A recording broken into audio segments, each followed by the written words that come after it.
it might not have been true 5 years ago, probably wasn't true 10 years ago or 15 years ago, but now most people have some sense of what the factory farm system is. They might not know the breadth of it, that it's 99% of all of the meat that is sold in supermarkets and restaurants. And they might not know the sort of environmental destruction that results from it. And they might not even know the extent of the animal cruelty or the human health effects. But if you ask most people, do you think meat comes from a place you'd like to visit or not? They would say probably not. It's probably not a good thing. And every day we're given more and more reasons to worry about where our food comes from. Right now there's an egg recall, 500 million eggs. There's been E. coli tainted beef a number of times in the last couple of years. People are dying from it. We now know very, very firmly that animal agriculture is the #1 cause of global warming, and yet very few people, including people who are normally quite political and quite moral and moralizing, talk about it.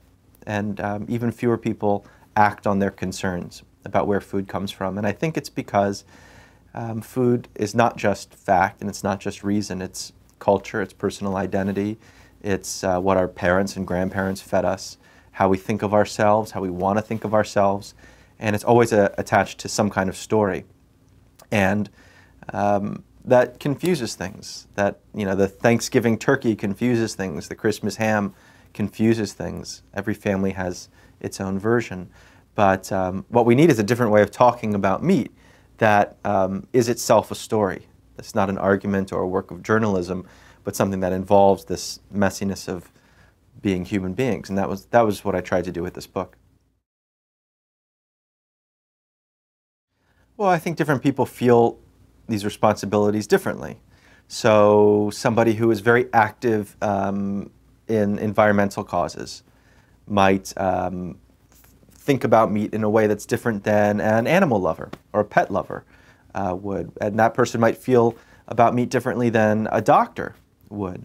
But what we can say is that Greenpeace doesn't serve meat anymore at its functions. Al Gore has advocated eating less meat.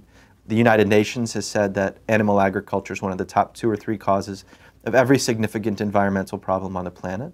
The Union of Concerned Scientists and the Center for Disease Control has said that we need to stop raising animals in the way that we are because it's making antibiotics less effective and also propagating swine flu and avian flu.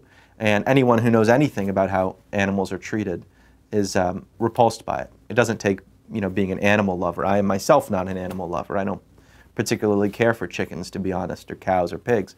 But there are some things that are sort of below the line of very basic human decency, and this farm system that we have is.